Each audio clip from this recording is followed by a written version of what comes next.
Digital board के साथ advance studio बनाने की होड़ टीचर्स के बीच में तो खत्म ही नहीं हो रही, और मैं सच कहूँ तो होना भी नहीं चाहिए।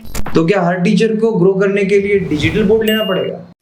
तो मेरा जवाब है हाँ, अगर बजट है तो आपको स्टूडियो में स्पेंड कर लेना ही चाहिए। कोचिंग इंडस्ट्री को भी एक बिजनेस ही समझा जाए। जैसे अगर हम बात करें फूड इंडस्ट्री की, तो एक रेस्टोरेंट ओपन करने के लिए आपको दो चीजों पे बहुत फोकस होना पड़ता है। पहला वहां का इंटीरियर और दूसरा फूड क्वालिटी। सेम अगर हम बात करें ऑनलाइन कोचिंग बिजनेस की, तो फूड बिजनेस में जैसे इंटीरियर इंपॉर्टेंट है, यहाँ पर स्टूडियो सेटअप, और जिस तरीके से फूड की क्वालिटी इंपॉर्टेंट है, सेम यहाँ पर कंटेंट क्वालिटी। अगर इतना बजट ही ना हो तो कोई बात नहीं, टेक्नोलॉजी का सहारा लो और जितना बजट है अपने पैसों को टुकड़ों में इन्वेस्ट करो।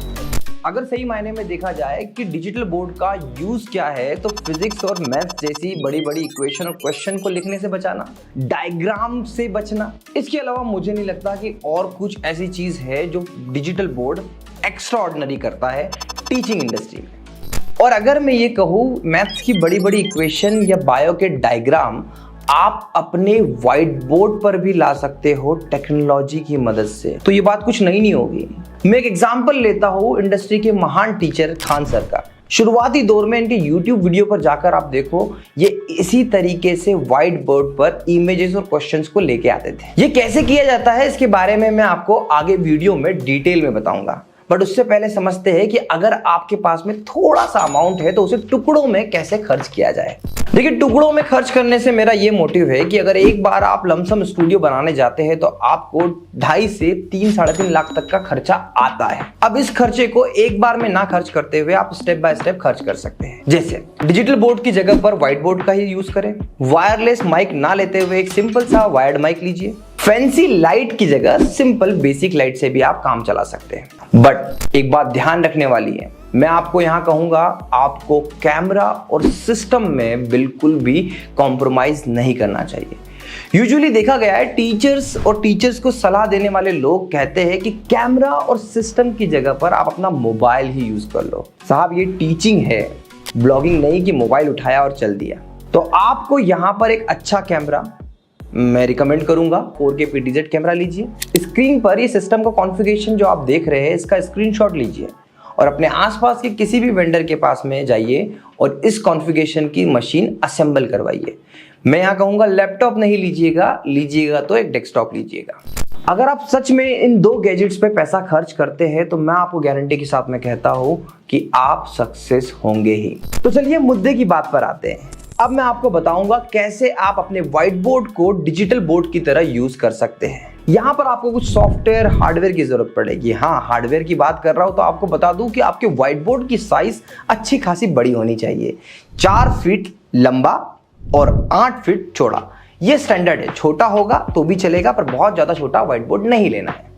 देखिए, मैं यहाँ आपको 4K PTZ कैमरा इसलिए लेने का कह रहा हूँ कि कल को आपका बजट बढ़ा तो नेक्स्ट लेवल ऑफ इन्वेस्टमेंट जो आपको स्पेंड करना है वो डिजिटल बोर्ड का है, और अच्छा कैमरा आपके डिजिटल बोर्ड के सेटअप पर भी बहुत अच्छा वर्क करता है, जैसा कि आप इस विजुअल में देख पा रहे हो। तो सबसे पहले आपको ओपन कर लेना है पावर पॉइंट में आपको अपने पावर पॉइंट की स्लाइड्स का बैकग्राउंड चेंज करना है, जो कि क्रोमा की करना है।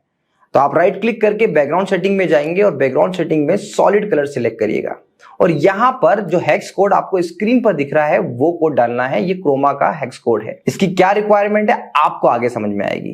अब बैकग्राउंड चेंज करने के बाद में आप अपना क्वेश्चन टाइप कर लीजिएगा यहां पर, और कोशिश करिएगा क्वेश्चन के फॉन्ट थोड़े बड़े और बोल्ड कर लीजिएगा। अब इसके बाद में आपको इस पावर पॉइंट को सेव करना है एज अ PNG इमेज। अब आपको ओपन करना है OBS ओपन करना है, एंड यहां पर एक आपको अपना audio input capture device add करना है। Now it's time to add camera.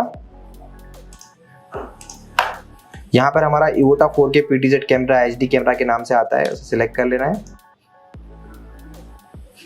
Remote की मदद से कैमरे को पूरा बोर्ड पर फोकस होकर सेट कर लेना है। अब ऐड करना है हमें सारे क्वेश्चंस की स्लाइड्स को, तो ये होगा इमेज स्लाइड शो। ओके करना है, एंड इसको स्लाइड मोड को ऑटोमेटिक से मैनुअल पे डालना है।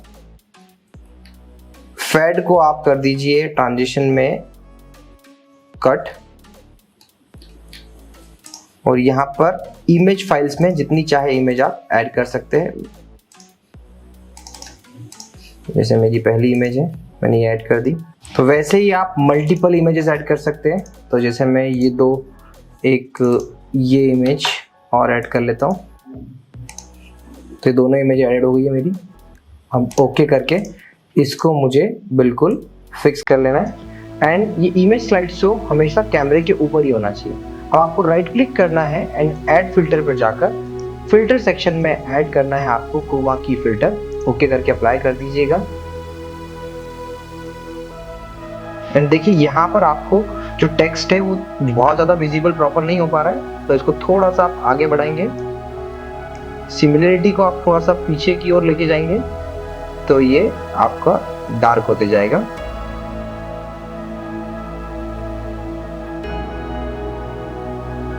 तो इस तरीके से आपका टेक्स्ट विजिबल होगा। और जब भी कोई फैकल्टी सामने व्हाइट बोर्ड पे पढ़ाने आएगी तो कुछ इस तरीके का होगा। ये हो गई हमारी OBS की सेटिंग। और अब जब भी मुझे क्वेश्चन चेंज करना होते हैं तो मैं सिंपली अपने लैपटॉप पर एक की प्रेस करता हूं और मेरा क्वेश्चन आगे शिफ्ट हो जाता है। तो ये कैसे होता है? ये होता है हॉटकीज की मदद से।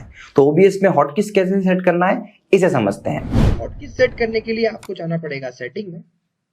यहाँ पर हॉटकीज ऑप्शन को सिलेक्ट कर आपको स्क्रॉल डाउन करना है और जाना है इमेज स्लाइड शो में। अब यहाँ पर प्रीवियस स्लाइड्स के लिए आप राइट एरो प्रेस करिए, नेक्स्ट स्लाइड के लिए लेफ्ट, स्टॉप करने के लिए अप एरो एंड रीस्टार्ट करने के लिए डाउन एरो, और इसको अप्लाई करके ओके कर दीजिए। अब देखिए ये मेरा फर्स्ट क्वेश्चन है। अगर मुझे नेक्स्ट क्वेश्चन पे जाना है तो मैं राइट एरो प्रेस करूंगा। मुझे बैक जाना है तो मैं लेफ्ट एरो प्रेस करूंगा। इस क्वेश्चन को हटाना है बोर्ड से अप एरो, और इस क्वेश्चन को फिर से लेकर आना है तो डाउन एरो। हाँ, एक इंपॉर्टेंट चीज जो मैं आपको बताना भूल गया कि यहां पर आपको अपने लैपटॉप या नॉर्मल डेस्कटॉप के अलावा एक एक्स्ट्रा स्क्रीन की जरूरत पड़ेगी, जहां पर आप देख सकते हैं कि एक्चुअल में आपकी रिकॉर्डिंग या लाइव कैसे जा रहा है। जैसा कि आप इस विजुअल में देख पा रहे होंगे, यहां पर मैं जब भी कोई क्वेश्चन चेंज कर रहा हूं तो कौन सा क्वेश्चन स्टूडेंट्स को दिख रहा है मैं स्क्रीन में देखकर प्रॉपरली पढ़कर स्टूडेंट को बता रहा हूं। तो याद रखिएगा, एक एक्स्ट्रा स्क्रीन भी बहुत इंपॉर्टेंट है। तो ये दोनों स्क्रीन बाय डिफॉल्ट डुप्लीकेट होती है और इसे डुप्लीकेट नहीं बनाना होता है, इसे एक्सटेंडेड रूप में लेके जाना है। तो कैसे कर पाओगे आप? ये डिस्प्ले सेटिंग में जाना है। डिस्प्ले सेटिंग में जाने के बाद में यहाँ पर डुप्लीकेट ऑप्शन का ऑप्शन आ रहा है, इसको मैं कर दूंगा extended display and keep changes पे क्लिक करना है।